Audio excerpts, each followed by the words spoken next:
আমন্ত্রণ জানাচ্ছি এটিএন বাংলা বিশেষ সাপ্তাহিক আয়োজন চট্টলা এক্সপ্রেসের সঙ্গে আছে আমি সামুন হোসাইন। সুপ্রিয় দর্শক, আমাদের এই বিশেষ আয়োজনে আমন্ত্রিত অতিথি হয়ে উপস্থিত থাকেন চট্টগ্রামের সমাজ এবং রাষ্ট্রের সাথে সম্পৃক্ত বিশিষ্ট ব্যক্তি, যার মাধ্যমে আমরা জানতে চাই চট্টগ্রামের সমাজ এবং রাষ্ট্রের অতীত, বর্তমান, আগামীর গতিপথ সহ নানান দিক জানতে চাই। চট্টগ্রামকে নিয়ে কী ভাবনাটা, ব্যক্তি জীবনে অপ্রকাশিত বিভিন্ন ঘটনা, কুসফলতার ব্যর্থতার কথা। সুপ্রিয় দর্শক, আপনারা সকলে জানেন এই চট্টলা এক্সপ্রেসের মাধ্যমে আমরা আলোচনা করি চট্টগ্রামের উন্নয়ন, সমস্যা এবং সম্ভাবনা নিয়ে। তার পাশাপাশি আমরা কথা বলবো রাষ্ট্রের খুবই গুরুত্বপূর্ণ একটি প্রতিষ্ঠান চট্টগ্রাম বিভাগীয় কমিশনার কার্যালয়। এই কার্যালয়টি প্রতিনিয়ত তারা কী কাজ করছে এবং চট্টগ্রাম উন্নয়নের জন্য তারা প্রতিনিয়ত কী কাজটুকু প্রতিনিয়ত তারা করে যাচ্ছে এবং বিভাগীয় কমিশনার মহোদয় চট্টগ্রামের উন্নয়নের জন্য, সমস্যা সমাধানের জন্য বা বিভিন্ন পরিকল্পনা বাস্তবায়নের জন্য দিনরাত অক্লান্ত পরিশ্রম করে যাচ্ছেন, তা নিয়ে আজ আমরা ব্যাপক আলোচনা করব। এবং পাশাপাশি এই চট্টগ্রামের একটি মানে খুব আহত হওয়ার একটা জায়গা, কষ্ট পাওয়ার একটা জায়গা, সেটা হচ্ছে জলাবদ্ধতা প্রকল্প। বিভাগীয় কমিশনার মহোদয়ের নেতৃত্বে এবং আমরা দেখেছি ৩ থেকে ৪ মাসের একটা প্রকল্প নিয়েছিলেন। এই প্রকল্প নিয়ে আজ আমরা কিছু কথা বলব। সার্বভৌমিকভাবে আমরা চট্টগ্রামের উন্নয়ন, সমস্যা এবং সম্ভাবনা নিয়ে কথা বলব এবং চট্টগ্রামের বিভাগীয় কমিশনার কার্যালয়ে প্রতিনিয়ত তারা কী কাজটুকু করে আছে তা নিয়েও আজ আমরা ব্যাপক আলোচনা করব। উক্ত আলোচনার আলোচক হিসেবে আমাদের স্টুডিওতে উপস্থিত হয়েছে বিভাগীয় কমিশনার চট্টগ্রাম জনাব ডক্টর জিয়াউদ্দিন। আপনাকে স্বাগত আমাদের এই বিশেষ অনুষ্ঠানে। কেমন আছেন আপনি? আছি, ভালো আছি। আমরা কিছু সহজ এবং সরল প্রশ্ন নিয়ে আসতে চাই। অন্তর্বর্তীকালীন সরকার প্রায় ১টি বছর শেষ করলেন। আপনার দৃষ্টিতে এই অন্তর্বর্তীকালীন সরকার আমাদের চট্টগ্রামের জন্য কি কাজটুকু করে গেলেন এই ১টি বছর? আমি তো মনে করি যে চট্টগ্রামবাসী সবচেয়ে বেশি কৃতজ্ঞতা প্রকাশ করা প্রয়োজন অন্তর্বর্তীকালীন সরকারের কাছে। কেননা চট্টগ্রাম শহরে অনেক কয়টি সমস্যা রয়েছে। তার মধ্যে একটা ভয়াবহ সমস্যা হচ্ছে জলাবদ্ধতা এবং পাহাড় ধস নিয়ে। কিন্তু আপনারা জানেন যে বর্তমান সরকার আ ক্ষমতা গ্রহণের পরেই চট্টগ্রাম শহরের জলাবদ্ধতা নিয়ে কিন্তু বিশেষভাবে চিন্তিত ছিলেন এবং কার্যকরী ভূমিকা পালন করেছেন। আমরা সকলেই জানি যে এ কারণে মাননীয় প্রধান উপদেষ্টা নিজেই কনসার্ন ছিলেন এবং তিনি ৪ জন মাননীয় উপদেষ্টাকে নিয়োজিত করেছিলেন যেন আন্তঃমন্ত্রণালয় বা বিভাগ দপ্তরগুলোর একটা সমন্বয় সাধন হয়। আমরা জানি যে ২০১১ সাল থেকেই আসলে চট্টগ্রাম শহরের জলাবদ্ধতাকে নিরসনের জন্য ব্যাপক কর্মসূচি নেওয়া হয়েছে। কিন্তু এই কর্মসূচিটা ঠিক সাফল্যের মুখ দেখছিল না দপ্তরগুলোর সমন্বয়হীনতার ফলে। হ্যাঁ, এই সমন্বয়হীনতাটাকে সবগুলাই কিন্তু সরকারি প্রতিষ্ঠান। হ্যাঁ, সবগুলোই সরকারি প্রতিষ্ঠান এবং আশ্চর্যজনক হচ্ছে যে কেন জানি সকলেই নগরবাসীর জন্য কাজ করছেন কিন্তু নিজেদের মধ্যেই ঠিক সমন্বয়টা হয়ে উঠছিল না। তো আমাদের মাননীয় ৪ জন উপদেষ্টা মহোদয় এটাকে ইন্টারভেন্ট করলেন। তিনি বিভাগীয় প্রশাসনকে সামনে রেখে অন্যান্য দপ্তরগুলোকে একটা অ্যালাইনমেন্টে নিয়ে আসলেন। অ্যালাইনমেন্টে নিয়ে আসার পর উনারা প্রায় প্রতি সপ্তাহে আমাদের সঙ্গে উপস্থিত থেকে প্রত্যেকটা স্পট ভিজিট করে যে কার্যক্রমগুলো চলমান ছিল সেগুলোকে ত্বরান্বিত করেছেন, সমন্বিত করেছেন এবং আমি মনে করি যদিও আমাদের কার্যক্রম সম্পূর্ণ শেষ হয়নি কিন্তু চট্টগ্রামবাসী ফলাফল কিন্তু এবার পেয়ে গেছে। আমি মনে করি যে এইটা সবচেয়ে অগ্রাধিকার বলবো এবং এটা আমরা সত্যি অর্জন করতে পেরেছি।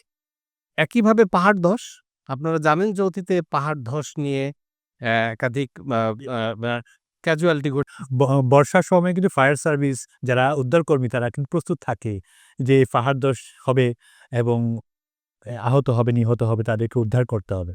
আমরা কিন্তু একেবারে একটা কম্বাইন্ড এখানে কর্মসূচিতে গেছি। এর পিছনে নেতৃত্ব দিয়েছেন আমাদের বন ও পরিবেশ উপদেষ্টা রিজওয়ানা ম্যাডাম। উনার স্ট্রং একটা নেতৃত্ব আছে। তিনি যেটা আমাদেরকে পরামর্শ দিয়েছেন এবং তার নির্দেশনা অনুযায়ী আমরা যেটা কাজ করেছি, আমরা কিন্তু ৫ টা ভাগে ভাগ করে ফেলেছি এই শহরটাকে।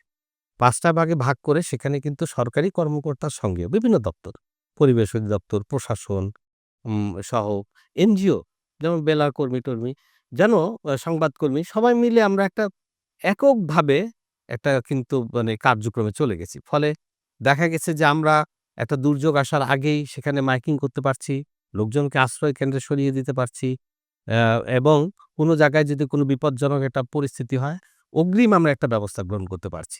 এবং শুধু তাই না, যেখানে দেখছি যে আমাদের কথাবার্তায় কাজ চলছে না, সেখানে কিন্তু আমরা আইন প্রয়োগ করেছি এবং অনেককে আমরা জেলে নিয়েছি এবং পরবর্তীতে এরকম যখনই কোনো শুনবো যে আমাদের কাছে তথ্য আসবে যে কোথাও পাহাড়কে ধ্বংস করা হচ্ছে বা কোনো অপচেষ্টা চালানো হচ্ছে, আমরা কিন্তু শক্ত হাতে প্রতিরোধ করছি এবং করে যাব।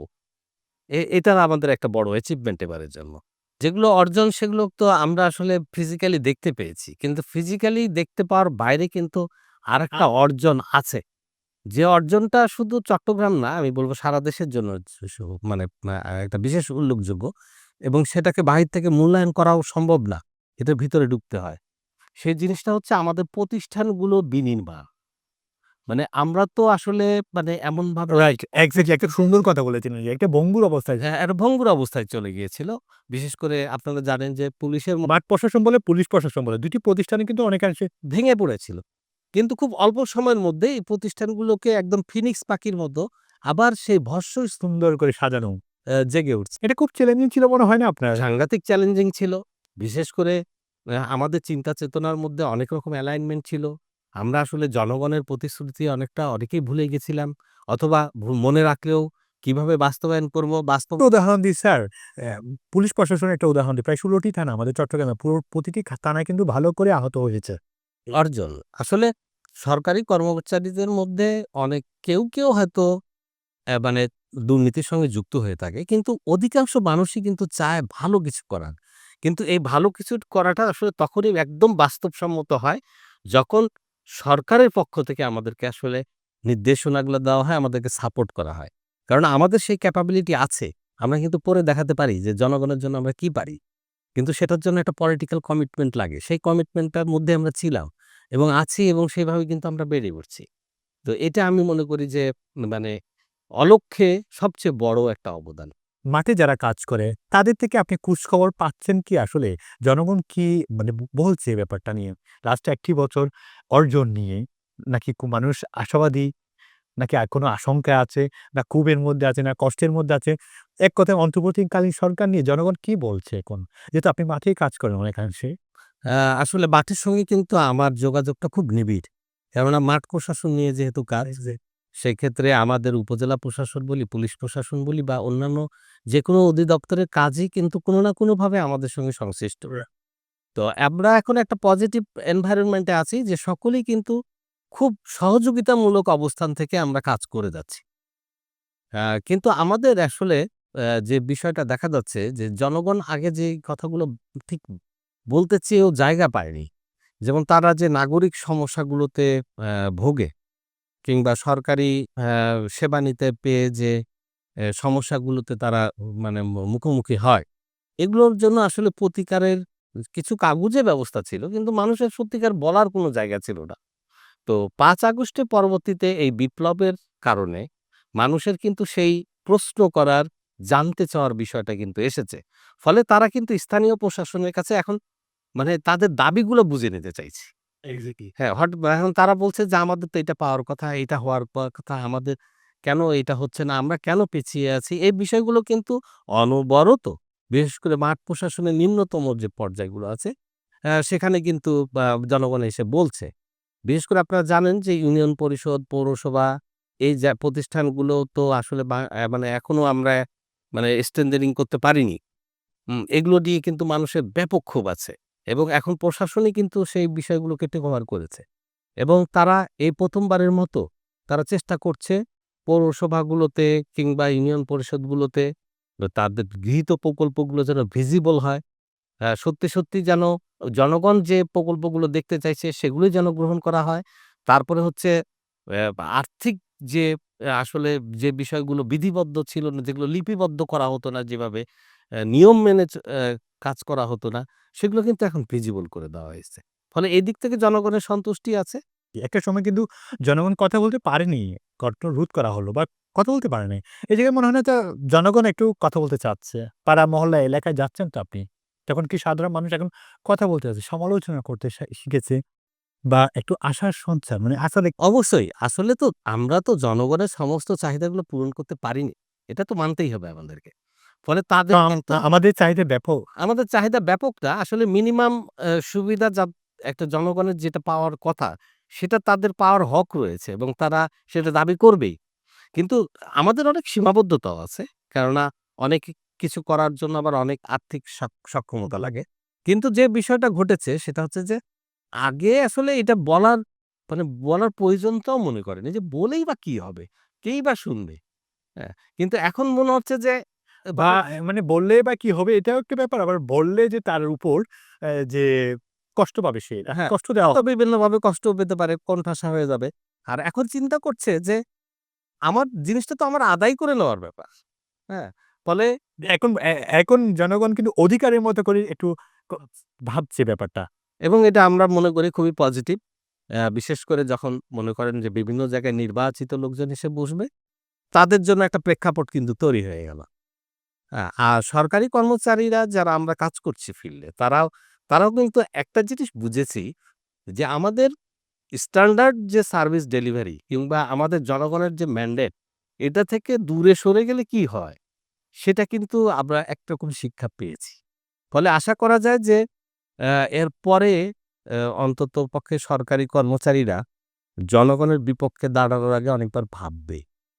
হ্যাঁ, এবং এই এটার সুফল যদি সরকার ধরে রাখে তাহলে অনেকদিন চলবে। তবে এটা আসলে এই সুফলটা মানুষ অনেকদিন সামনে যারা নির্বাচিত সরকার আসবে তাদের উপর আপনাদের কি চাওয়া থাকতে পারে? কারণ আমরা অতি শীঘ্রই একটা নির্বাচন দেখতে পাচ্ছি আমরা। এখনই আমরা বাতাসটুকু পাচ্ছি। সে জায়গায় তারা যারা নির্বাচিত হয়ে আসবে তাদের উপর আপনাদের মেসেজ কি হইতে পারে? আমাদের আসলে মানে প্রত্যাশা একটাই। সেটা হচ্ছে যে আমাদের যে বিধিবিধানের আলোকে কাজ করার কথা, সেই জায়গাটাতে আমাদেরকে কাজ করতে দিতে হবে। তাহলেই আমরা আসলে বা যেভাবে আমাদের দায়িত্বগুলো দেওয়া হয়েছে আমরা শুদ্ধভাবে পালন করতে পারব।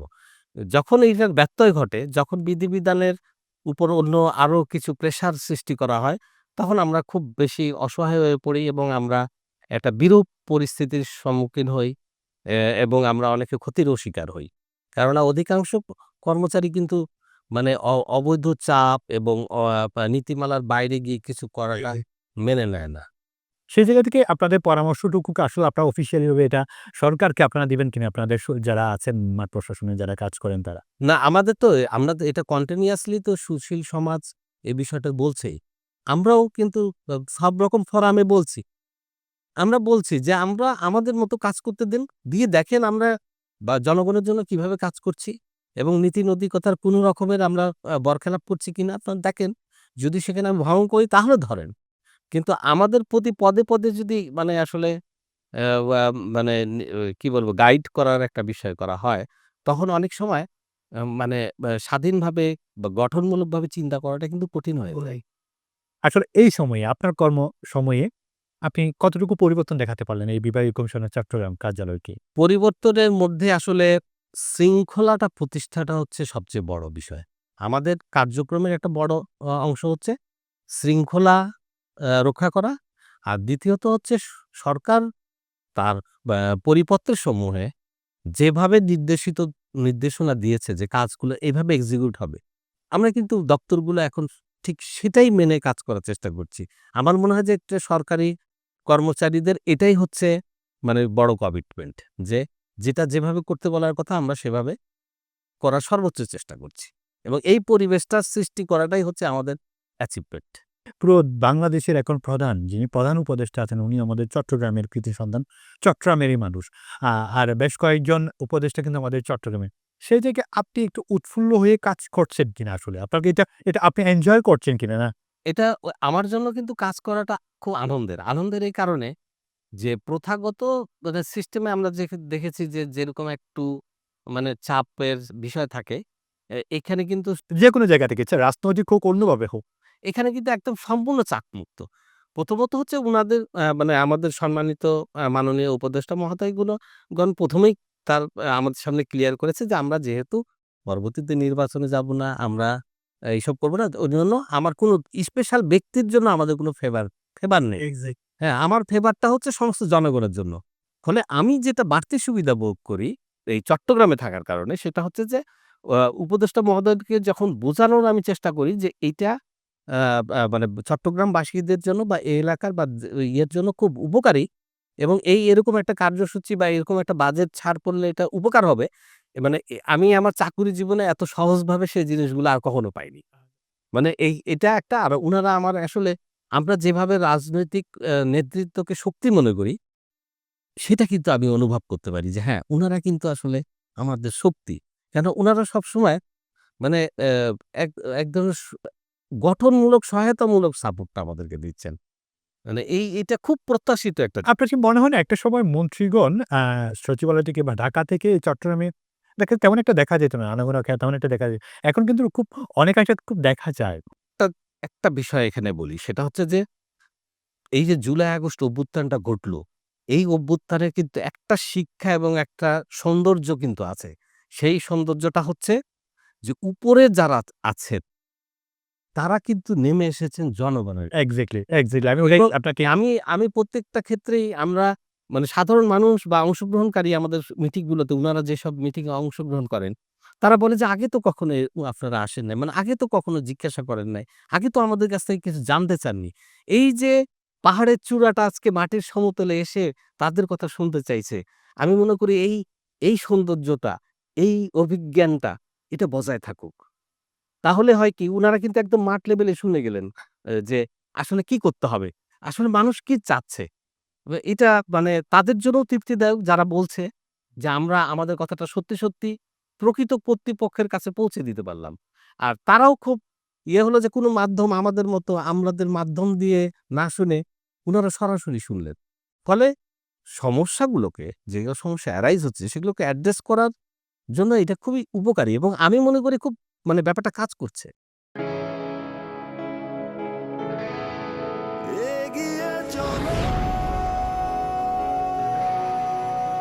পাল্টে যাচ্ছে প্রতিদিন জলে কিংবা স্থলে প্রবল সম্ভাবনায় ঊর্ধ্বপানে নির্ভাবনায় সেই সম্ভাবনাকে শক্তিশালী করতে, দীর্ঘস্থায়িত্ব নিশ্চিত করতে নিরাপত্তার প্রতিশ্রুতি HM Steel Expert। HM Expert B500 CWR স্বাধীনতার সুবর্ণ জয়ন্তীতে নতুন বাংলাদেশ গড়ার প্রত্যয় এলো HM স্টিল। অভিজ্ঞ কর্মী বাহিনী, প্রতি স্তরে যত্ন। HM steel expert B500 CWR। স্বাধীনতা এনেছি, স্বাধীনতা রাখবই, শক্ত হাতে গড়ব দেশ। দৃঢ় মজবুত শক্তিতে অটুট HM steel. Spell magic. MAGIC magic.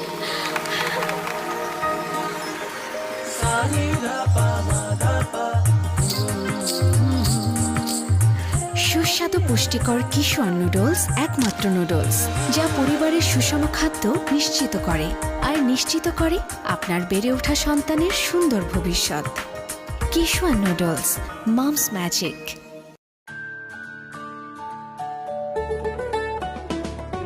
Kissan pasta, yummy Kissan pasta, আজ হবে সবার ফেভারিট নাস্তা। কিশোয়ান পাস্তা প্রতিদিন চাই, হেলদি টেস্টি মজা করে খাই। Kissan pasta macaroni, It's tasty, fantastic and yummy. মায়েদের আস্থা Kissan pasta. Kissan muffin cake. হইচই মাতামাতি করি সবে কাড়াকাড়ি, কিশোয়ান মাফিন কেক। উল্লাসে আনন্দে লোকজনে খেলাতে, কিশোয়ান মাফিন কেক। আমি মজা, কেকের রাজা। কিশোয়ান মাফিন কেক, কিশোয়ান মাফিন কেক, খাও মাস্তিতে হারিয়ে যাও। কিশোয়ান মাফিন। এগিয়ে চলো,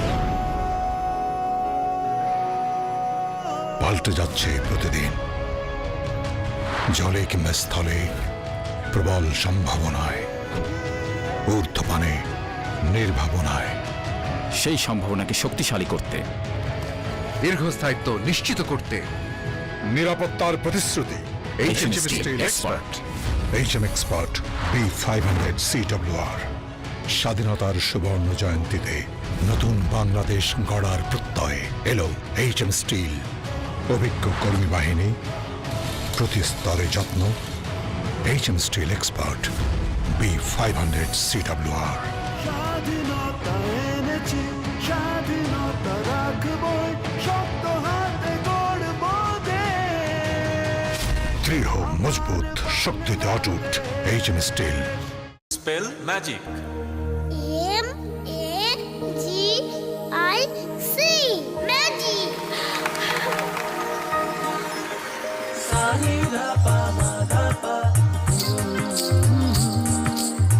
সুস্বাদু পুষ্টিকর কিশোর নুডলস একমাত্র নুডলস যা পরিবারের সুষম খাদ্য নিশ্চিত করে আর নিশ্চিত করে আপনার বেড়ে ওঠা সন্তানের সুন্দর ভবিষ্যৎ। Kissan noodles, moms magic.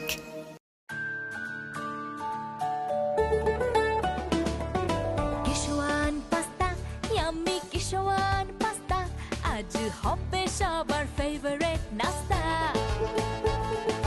Kissan pasta প্রতিদিন চাই, হেলদি টেস্টি মজা করে খাই। Kissan pasta macaroni, It's tasty, fantastic and yummy. মায়েদের আস্থা Kissan pasta. Kissan muffin cake. হইচই মাতামাতি করি সবে কারাকারি, কিশোয়ান মাফিন কেক। উল্লাসে আনন্দে লোকজনে খেলাতে, কিশোয়ান মাফিন কেক। আমি মজা, কেকের রাজা। কিশোয়ান মাফিন কেক, কিশোয়ান মাফিন কেক, খাও মাস্তিতে ভরে। কিশোয়ান মাফিন। চট্টগ্রাম উন্নয়ন কর্তৃপক্ষের সাথে চট্টগ্রাম সিটি কর্পোরেশনের সমন্বয় নেই, চট্টগ্রাম ওয়াসার তেমন একটা সমন্বয় নেই একে অন্যের সাথে, কিন্তু সকলে কাজ করছে, কিন্তু সরকারের হয়ে কাজ করছে। যে একটা সমন্বয়হীনতা ব্যাপার চলে এসেছিল পূর্বে, এটাকে ভাঙতে পারলেন কিনা যেন এখন আসলে সমন্বয়হীনতা বিরাজ করছে না। প্রথমত। হ্যাঁ, এটা একটা বড় আমাদের প্রাপ্তি। পরবর্তীতে যদি মানে এই ধারাটা বজায় থাকে, এটা আপনার দৃষ্টিতে কিভাবে বুঝলেন যে এখন সমন্বয় আছে? আহ, কিভাবে আমরা তখন মিটিংয়ে বসছি সবকটা সংস্থা মিলে, তখন আমি কিন্তু মিটিংয়ে তখন বসা হয়েছে, সবাই প্রতিশ্রুতি দিয়েছে কিন্তু করেনি, মানে স্বীকার করতেই হচ্ছে।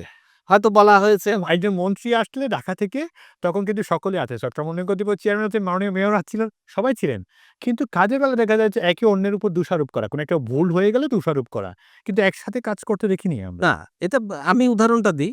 হয়তো একটা পানি উন্নয়ন বোর্ড বলছে যে ওয়াসাকে যে আপনি এই পাইপগুলো সরিয়ে দেন, তাহলে আমি এখানে ড্রেনটা করতে পারবো। কাজ করতে পারবো। কিন্তু দেখা গেল পাইপটা আসলে সরানো হলো না। কিন্তু যখন মিটিং হলো তখন হয়তো কথা দিয়ে দিল যে হ্যাঁ আমরা সরিয়ে ফেলবো, কিন্তু বাস্তবে দেখা গেল ওটা হয়নি। কিন্তু এখন হচ্ছে কি, আমরা মিটিংয়ে বসছি, সমস্যার কথাগুলো যাচ্ছি, অ্যাড্রেস হচ্ছে, সলভ হয়ে যাচ্ছে। এটাই হচ্ছে সমন্বয়, আসলে কিছু না। সবাই সবাইকে সহযোগিতা করার জন্য যে রেডি এবং সত্যি সত্যি তারা কমিটমেন্ট করে রক্ষা করছে, এটাই হচ্ছে সমন্বয়। আর আমরা একদম পূর্ণাঙ্গভাবে জলবদ্ধতার সমস্যা থেকে বেরিয়ে আসতে চেয়েছিলাম নগরবাসী। এখনো পর্যন্ত আমরা গত কয়েকদিন আগেও দেখলাম এখনো জলবদ্ধতার সমস্যা এখনো আছে। এখন নগরবাসীকে আপনি কি বলবেন? আচ্ছা, আমাদের কয়েকটা তো বড় প্রকল্প ছিল। সত্যিকারভাবে হচ্ছে প্রকল্পগুলো শেষ হয়নি, ওটা ২৬ সালে শেষ হবে। তো আমরা কিন্তু এইগুলো ২৬ সালের জুনের মধ্যে কিন্তু মানে এই যে লাস্ট পয়েন্ট পর্যন্ত পৌঁছানো, এটাতে কিন্তু এই সময়টা লাগবেই। যেমন কিছু একটা কালভার্ট নির্মাণ করতে হবে, কিংবা চ্যানেলগুলোকে একদম বাইপাস করে ওটাকে চালাচ্ছি। কিন্তু প্রকল্পটা যখন সম্পূর্ণ বাস্তবায়ন হয়ে যাবে, তখন কিন্তু ওটা পানিটা সরাসরি চলে যাবে। এখন কিন্তু অনেক বুদ্ধি করে আসলে মানে পানিটাকে আমরা বাইপাস করছি। তো প্রকল্পটা শেষ হলে পারে এই সুফলটা আসবে, কিন্তু এই সুফলের পিছনে কিন্তু আমি বলবো যে জনগণের নগরবাসীর পার্টিসিপেশন যদি না থাকে, মানে না, তাহলে আমরা ফেল করব। জি। ফেল করব কিভাবে? যে আমাদের প্রত্যেকটা দিঘি নালা, মানে এই যে নালা টালাগুলো, এগুলো দুটো সমস্যা হয়েছিল। এক হচ্ছে অবৈধ দখল, আর ২ নম্বর হচ্ছে নোংরা করে আমরা এটাকে ব্যবহার অযোগ্য করে ফেলেছিলাম। তো এই অবৈধ দখলটা তো আমরা ঠেকাচ্ছি, কিন্তু আসলে আমাদের সামর্থ্যের চেয়ে দ্রুত গতিতে সেটা হওয়ার থাকে। সেখানে রাজনৈতিক পোস্ট হয়ে থাকে। এখন যেহেতু আমরা এই বেনিফিটটা লাভ করেছি যে আমরা কোনো রকম চাপ বা ভয়ভীতির অধীনে নাই, সেজন্য আমরা কিন্তু হাজারের উপরে অপসারণ করেছি এবং সিটি কর্পোরেশন বা কিছু প্রতিষ্ঠান তারাও দেখা গেল যে অবৈধ জায়গায় মানে বিল্ডিং বানিয়ে ফেলেছে। এখন তারা স্বীকার করছে না, না এটা আমাদের ভুল হয়েছে, ভেঙে ফেলো। তারা কিন্তু ভেঙেও ফেলেছে। সিটি কর্পোরেশনে দেখলাম, আমরা চট্টগ্রাম উন্নয়ন কর্তৃপক্ষও দিলাম। তারা বিভিন্ন জায়গায় এখন ভবনটা অনিয়ন্ত্রিতভাবে হয়েছে, নিয়ম না মেনে হয়েছে, সেটা ভেঙে সেটা তারা স্বীকারও করে ভেঙে ফেলেছে।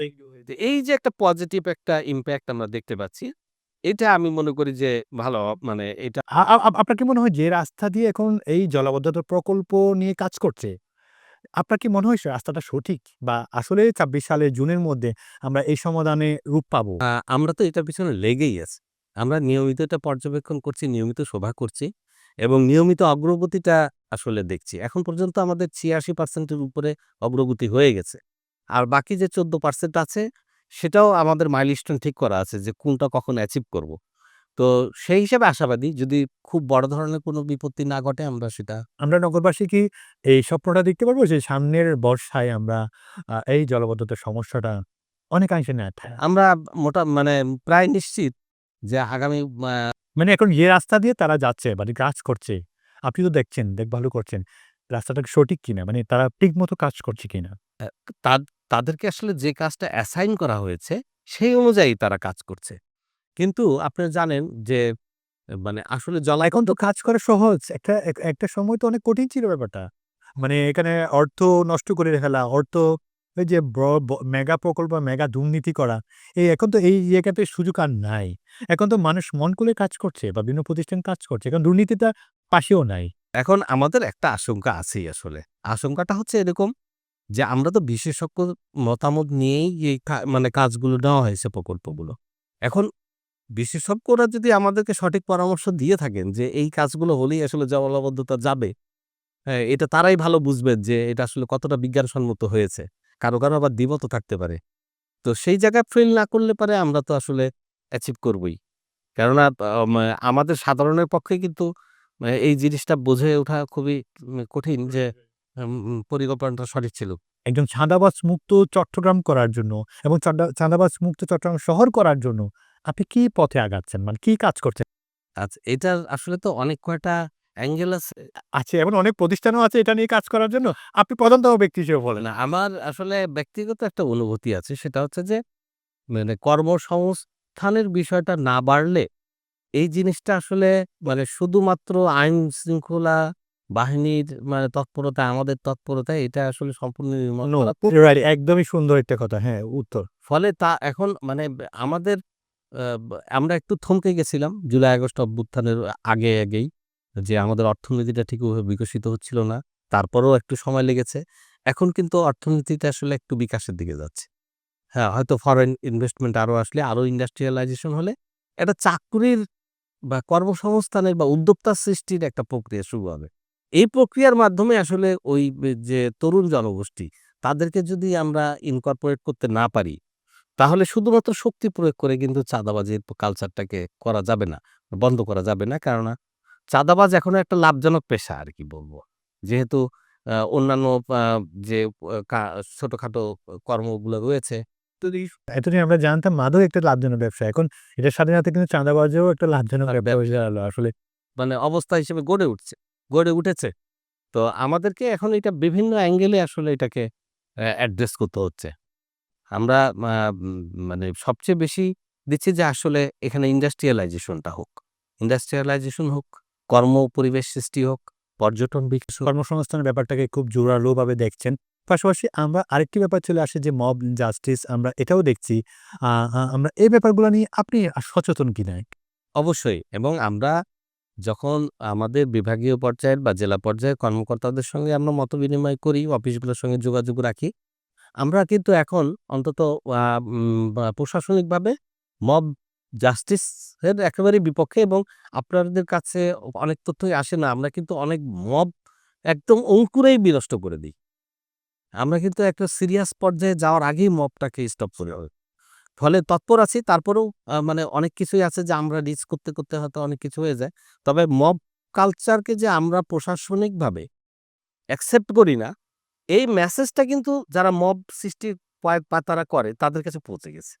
ফলে তারা মানে একসময় মনে করতো তাদের হয়তো অনেক রকম শক্তি আছে। তাদের হয়তো তাদের পিছনে অনেক সাপোর্ট আছে। কিন্তু আমাদের পদক্ষেপ এবং সরকারের কমিটমেন্টে এখন যেটা ঘটনা ঘটেছে তারা অন্তত জেনেছে যে মবের জন্য তাদের কোনো সাপোর্ট নেই। আসলে সরকার এটাকে প্রশ্রয় দিবে না। আবার আমরাও কমিটেড যে আমরা যদি অঙ্কুরেই শব্দ মানে জানতে পারি যে মবের একটা একদম এইবার নির্বাচনটা অন্যান্য নির্বাচনের মতন নয়। এবার নির্বাচনটা জনগণ মানে সরকার যেটা বলছে বা আপনারা যেটা বলছেন, জনগণ এবার প্রত্যক্ষ ভোটে নির্বাচনটা দেখবে বা নির্বাচিত করতে পারবে তার পছন্দের ব্যক্তিকে। বিভিন্ন রাজনৈতিক দল তো এই নির্বাচনের সাথে সম্পৃক্ত হচ্ছে। আপনি ধরেন বাংলাদেশ জাতীয়তাবাদী দল আছে, বাংলাদেশ জামায়াত ইসলাম আছে, এনসিপি আছে, আরও কয়েকটি সংগঠন আছে। তারা কিন্তু মাঠঘাট চড়িয়ে বেড়াচ্ছে যে নির্বাচনের জন্য। তাদের প্রস্তুতি নিয়েও আপনি একটু কথা বলেন, তাদের সঠিক প্রস্তুতি হচ্ছে কিনা? আর নির্বাচনের জন্য যে সরকার প্রস্তুতি নিয়ে কাজ করছে, আপনারা কাজ করছেন, সেটা আসলে উপযুক্ত কিনা? আসলে এক কথায় আমরা এইবার ভোট দিতে পারবো কিনা জনাব ডক্টর জিয়াউর? তা আমরা প্রশাসন ৯০ ইলেকশন করেছি, ৯৬ ইলেকশন করেছি। মানে আমরা কিন্তু ইলেকশন করেছি, ২০১৮ ইলেকশন করেছি এবং কোনো জনগণের কিন্তু কোনো অভিযোগের আঙ্গুল আমাদের দিকে নেই। ফলে আমরা এটুকু বলতে পারি যে আমরা আ আ যদি এরকমই পরিবেশ হয় যে জনগণের আ ইচ্ছা আকাঙ্ক্ষাকেই আমাদের বাস্তবায়ন করতে হবে, আমরা বাস্তবায়ন করে ফেলবো। আমরা কিন্তু কমিটেড এবং অতীতের শিক্ষা থেকে আমরা যে জিনিসটা করেছি সেটা হচ্ছে যে মানে এরপরে যদি অবৈধ কোনো দাবিও আসে কোনো দিক থেকে যে নির্বাচনটা একটু ঐরকম হতে হবে। আমার মনে হয় না যে শিক্ষাটা আমরা সরকারি অ্যা বা কর্মকর্তারা পেয়েছি আর সেরকমভাবে সম্ভব হবে।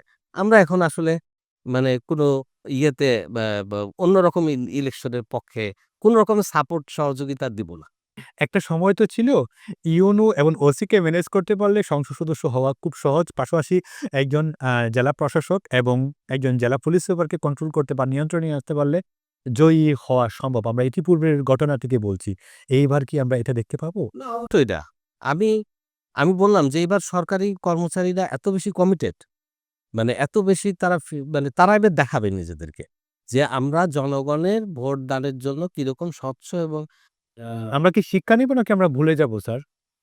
এবার কিন্তু আমরা শিক্ষা অলরেডি নিয়ে নিয়েছি। আমরা দেখেছি যে কারো পারপাস সার্ভ করলে মানে আসলে সেটা আল্টিমেটলি এটা আমাদের পক্ষে যাবে না।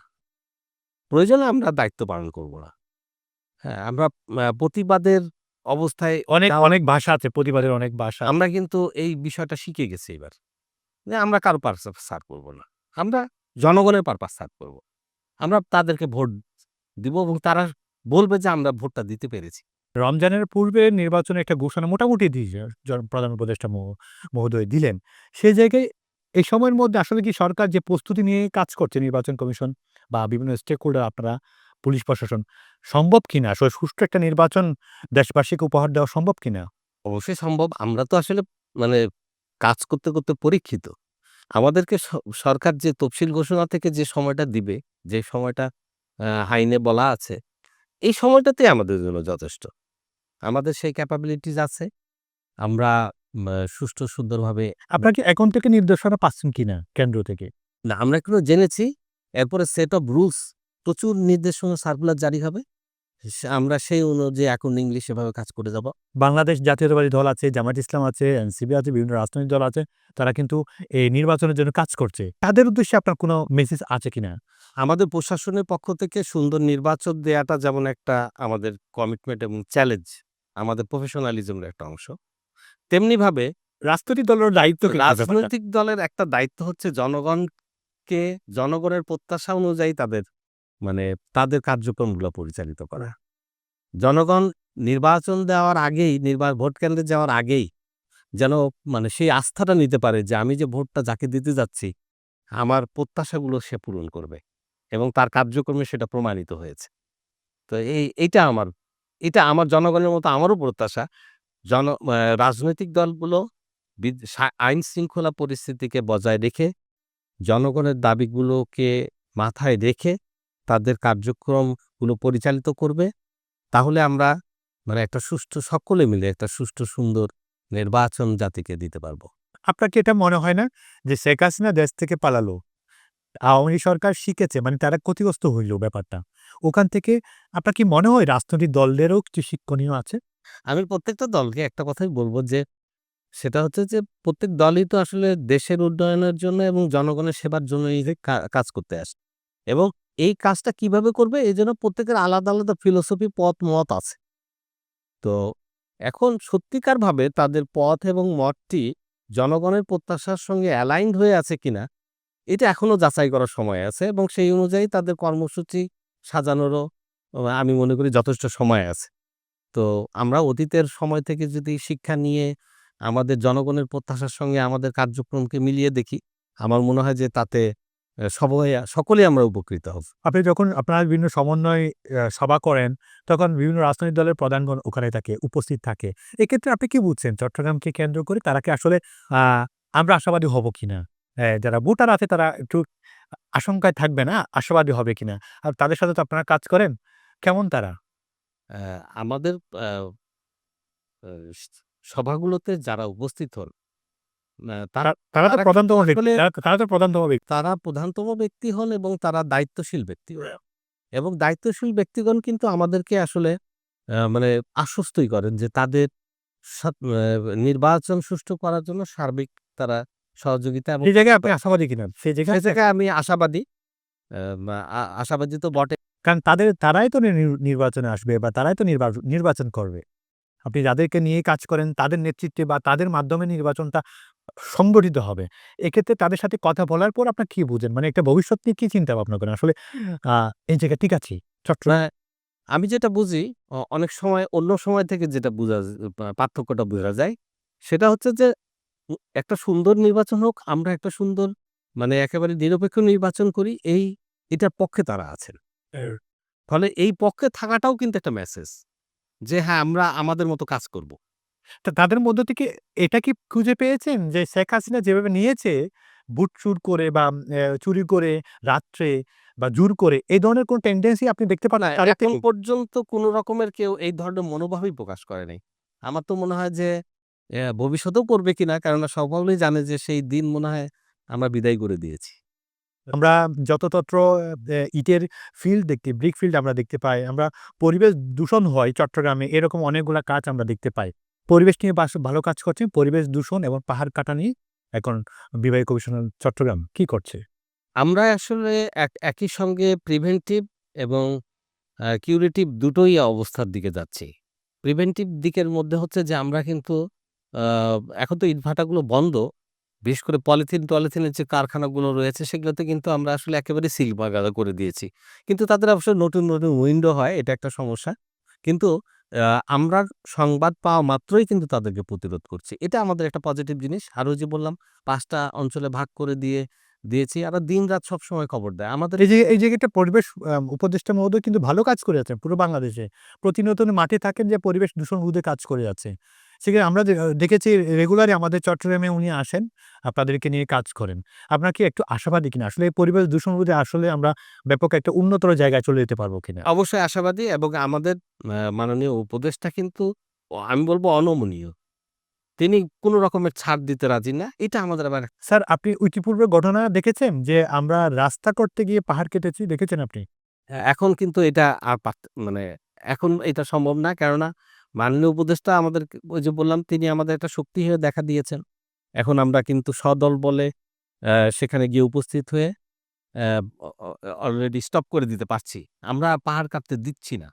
ওকে, ওকে। এক্ষেত্রে দেখা যাচ্ছে পরিবেশ আইন কতগুলো প্রয়োগ করতে গিয়ে অনেক সময় বাধা হয় প্রশাসনের ব্যক্তিদেরকে। এখন কোনো আর বাধা আছে কিনা? বাধা আমাদেরকে এখনো পেতে হয়।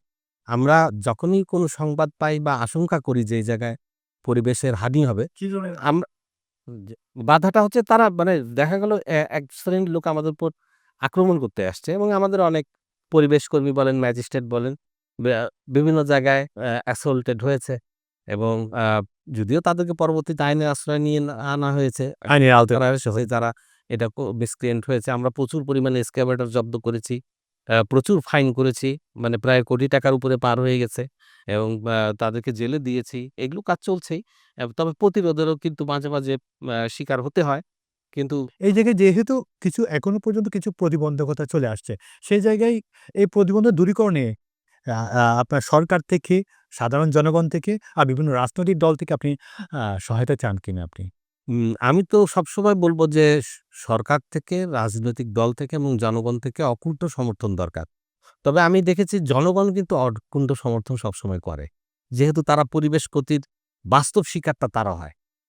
কিন্তু মানে পলিটিক্যাল কমিটমেন্টটা অনেক সময় ভ্যারি করে ব্যক্তির উপরে যে ওই জায়গাটা আসলে কার দখলে সে কার সাপোর্ট নিচ্ছে। তো যদিও এখন কেউ পলিটিক্যাল আশ্রয় নিতে পারছে না, কিন্তু আমরা আশা করব যে ভবিষ্যতেও ঠিক এরকম একটা পরিবেশ থাকবে। যে কোনো দুষ্কৃতিকারী আসলে পলিটিক্যাল ছায়ায় আশ্রয় নিতে পারবে না। আমি একটু জানতে চাই, সরকারি চাকরি করেন, এই প্রতিষ্ঠান ছেড়ে অন্য প্রতিষ্ঠানে যাবেন। যাবার বেলায় আমাদের এই চট্টগ্রাম বিভাগীয় কমিশনের কার্যালয়কে কিভাবে দেখে যেতে চান জনাব ডক্টর জিয়াউদ্দিন? আমরা সবসময় যেটা চিন্তা করি, বিশেষ করে আমি মনে করি শুধু যে বিভাগীয় প্রশাসন না, জেলা প্রশাসন সহ, সেটা হচ্ছে যে জনগণ জানবেই না বিভাগীয় কমিশনারকে, জেলা প্রশাসককে। এইরকম অবস্থায় যেদিন যেতে পারবো সেদিন মনে করব সফল হয়েছি। যখন জনগণ তার সেবাটা পেয়ে যাবে, কিন্তু সে জানবে না যে আসলে কোন অফিস থেকে কে দিল। মানে সে এমন একটা কমফোর্ট বোধ করবে যে আমার যেটা অধিকার ছিল, যে সেবাটা আমার পাওয়ার কথা, কেন জানি আমি কিছু প্রযুক্তি ব্যবহার করে এমনি পেয়ে গেলাম। তো সেই রকম পর্যায়ে যখন আমরা পৌঁছাবো, এবং আমরা সেই পর্যায়ে কিন্তু পৌঁছানোর জন্য খুব ভোকাল আমরা হয়েছি, এবং আমরা কিন্তু অনেক কয়টা পদক্ষেপ অলরেডি নিয়েছি এবং আমাদের মন্ত্রণালয়গুলোকে সেই বিষয়ে পদক্ষেপ গ্রহণ করার জন্য বলেছি, এবং তারা কিন্তু সেই পদক্ষেপগুলো নিচ্ছে। সেটা হচ্ছে সেবা প্রার্থী এবং সেবা দাতার মধ্যে যে একটা মানে কি বলবো, উঁচু নিচু সম্পর্ক, এটা ধূলিসাৎ করে বিলীন করে দেওয়ার জন্য। এবং সেটা শুধু এই বিভাগীয় কমিশন বা অফিসটা না, জেলা প্রশাসন না, আমরা চাচ্ছি গোটা বাংলাদেশকে ক্রমান্বয়ে আমরা মানে একদম সেবা প্রার্থী এবং সেবা দাতার মধ্যে ব্রিজটা ভেঙেই ফেলবো। মানে এখানে কেউ কোনোদিন জানতে পারবে না যে আসলে সরকারি কাজ করে কে। মানে সেইরকম একটা বাংলাদেশ কিন্তু আমরা আসলে দিতে মানে দেওয়ার পথে আগাচ্ছি। সবাই শুধু সেবাটাই পাবে। জানে যে আমার সেবা পাওয়ার রাইট আছে, আমি সেবা পেয়ে যাচ্ছি। পেয়ে যাচ্ছি। হ্যাঁ। কিভাবে করছে, কে করছে, বিহাইন্ড এ কে কাজ করছে, কি সে পরিশ্রম করছে, তাকে আমরা চিনিও না, দেখবও না। আচ্ছা, আরেকটি প্রশ্ন করতে চাই। আসলে কর্মস্থল হিসেবে চট্টগ্রামকে কিভাবে দেখেন আপনি? আসলে আপনি বিভিন্ন জায়গায় কাজ করেছেন, এখন চট্টগ্রামে কাজ করছেন এবং প্রধানতম ব্যক্তি হিসেবে কাজ করছেন। চট্টগ্রামই কর্মস্থল। না, আমি ব্যক্তিগত অনুভূতি হিসাবে বলব যে বাংলাদেশে কোন নগর যদি আসলে ডেভেলপ করে থাকে, মানে আ বা তাহলে সেটা আসলে চট্টগ্রাম। এত বৈচিত্র্য, এত এর আ মা এত এর রং, এটা আসলে বাংলাদেশে আর কোনো সর্ববৃহৎ বিভাগ। আপনি যে বিভাগে কাজ করেন সেটা সর্ববৃহৎ বিভাগ একটা। এবং সমস্ত বাংলাদেশের সমস্ত সৌন্দর্যগুলোই এই বিভাগে ছড়িয়ে আছে। ফলে আমি মনে করি যে এইটা একটা আমার জন্য খুবই মানে বিস্ময়কর অভিজ্ঞতা যে আমি এই বিভাগে কাজ করছি এবং বিচিত্র রকমের অভিজ্ঞতা সঞ্চয় করছি, যেগুলো হয়তো আমি একসময় লিখে বা অন্যদের জন্য রেখে যাব যে এখানে কত বৈচিত্র্যের মধ্য দিয়ে আমাদেরকে যেতে হয় এবং কত সৌন্দর্যের মধ্য দিয়ে আমি ছিলাম। জি, অসংখ্য ধন্যবাদ স্যার। আপনি একদিন এই চট্টগ্রাম ছেড়ে অন্য কর্মস্থলে যখন চলে যাবেন, এই চট্টগ্রামে আসবেন দেখার জন্য এবং দেখার মতো সেই পরিবেশটা আরও আপনি সুন্দর করবেন আপনার নেতৃত্বে, সেটা আমরা সকলে আপনার কাছ থেকে প্রত্যাশাই রাখবো। আমরা জানি আপনি খুব ব্যস্ত থাকেন, নিজেকে খুব ব্যস্ত রাখেন। এই বিভাগীয় কমিশনের কার্যালয় চট্টগ্রামকে সুন্দর করে সুসংগঠিত করার জন্য, সুশৃঙ্খলিত করার জন্য আপনি নিজেকে খুব ব্যস্ত রাখেন। সেই ব্যস্তম সময় থেকে এটিএন বাংলাকে সময় দিয়েছেন। এটিএন বাংলার পরিবারের পক্ষ থেকে আপনাকে অসংখ্য ধন্যবাদ। আপনাকে অনেক ধন্যবাদ। সুপ্রিয় দর্শক, আপনারা সকলে জানেন এই চট্টগ্রাম এক্সপ্রেসের মাধ্যমে আমরা আলোচনা করি চট্টগ্রামের উন্নয়ন সমস্যা এবং সম্ভাবনা নিয়ে। তার পাশাপাশি রাষ্ট্রের খুবই গুরুত্বপূর্ণ একটি প্রতিষ্ঠান চট্টগ্রাম, রাষ্ট্রের খুবই গুরুত্বপূর্ণ প্রতিষ্ঠান বিভাগীয় কমিশনের কার্যালয় চট্টগ্রাম। তারা প্রতিনিয়ত কী কাজ করছে, চট্টগ্রামকে কেন্দ্র করে চট্টগ্রামের উন্নয়নের স্বার্থে তারা কী কাজ করছে এবং চট্টগ্রামের মধ্যে যেসব সমস্যা আছে এবং সমস্যাগুলোকে সমাধানের রূপ দিতে প্রতিনিয়ত কী কাজ করছে তা নিয়ে আজ আমরা ব্যাপক আলোচনা করেছি। চট্টগ্রামটা খুবই আকর্ষণীয় একটি জায়গা। আমি একটু ওইভাবে বলি, অন্তর্বর্তীকালীন সরকারের প্রধান উপদেষ্টার বাড়িও কিন্তু চট্টগ্রাম, অনেক উপদেষ্টা মণ্ডলীর বাড়িও কিন্তু চট্টগ্রাম। তারা ব্যাপক আকারে কাজ করছে, তারা প্রতিনিয়ত আসছে চট্টগ্রামে দেখার জন্য এবং চট্টগ্রামে এই উন্নয়নটুকু যে আমি সুন্দর করে সাজাচ্ছে অন্তর্বর্তীকালীন সরকার, যার নেতৃত্বে সাজাচ্ছে, যে অফিসের নেতৃত্বে সাজাচ্ছে বিভাগীয় কমিশনার অফিস, বিভাগীয় কমিশনার চট্টগ্রাম অফিস, সেই অফিস প্রতিনিয়ত কী কাজ করছে তা আজ আমরা বিভাগীয় কমিশনার চট্টগ্রামের মহোদয়ের কাছ থেকে আমরা জেনে নিলাম। আগামী পর্ব দেখবার আমন্ত্রণ জানিয়ে শেষ করছি আপনাদের সকলের প্রিয় অনুষ্ঠান চট্টগ্রাম এক্সপ্রেস। সে পর্যন্ত ভালো থাকুন, সুস্থ থাকুন, আল্লাহ হাফিজ। এগিয়ে চলো পাল্টে যাচ্ছে প্রতিদিন।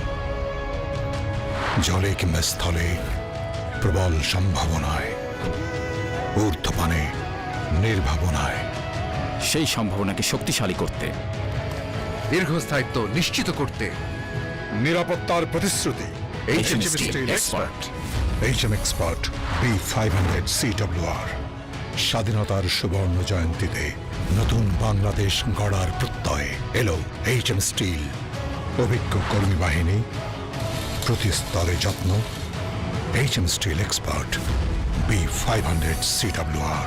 স্বাধীনতা এনেছি, স্বাধীনতা রাখবই, শক্ত হাতে গড়ব দেশ। দৃঢ় মজবুত শক্তিতে অটুট HM steel. Spell magic. MAGIC magic.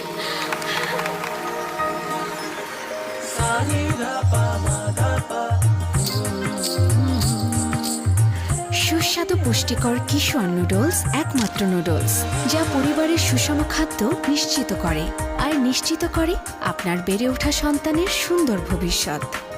কিশোর নুডলস, মমস ম্যাজিক।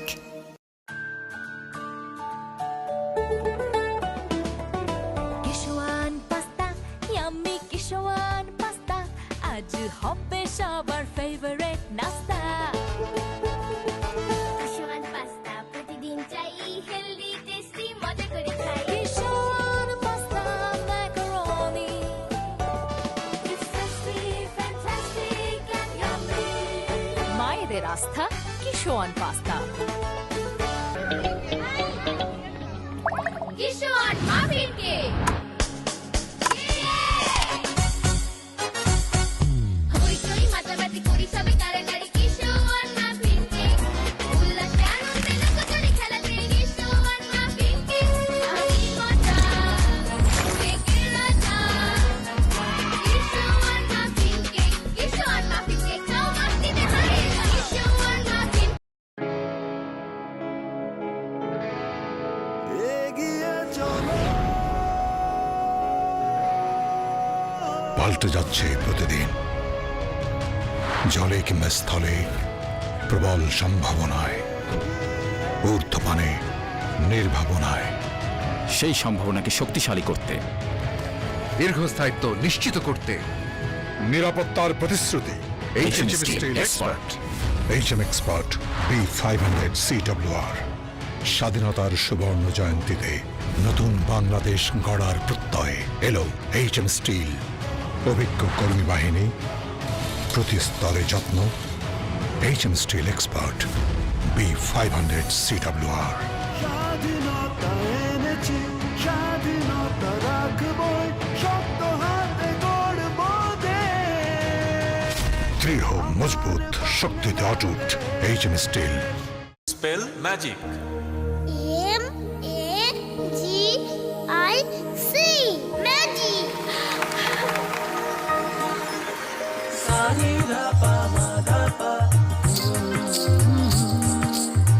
সুস্বাদু পুষ্টিকর কিশোর নুডলস একমাত্র নুডলস যা পরিবারের সুষম খাদ্য নিশ্চিত করে আর নিশ্চিত করে আপনার বেড়ে ওঠা সন্তানের সুন্দর ভবিষ্যৎ। Kissan noodles, moms magic.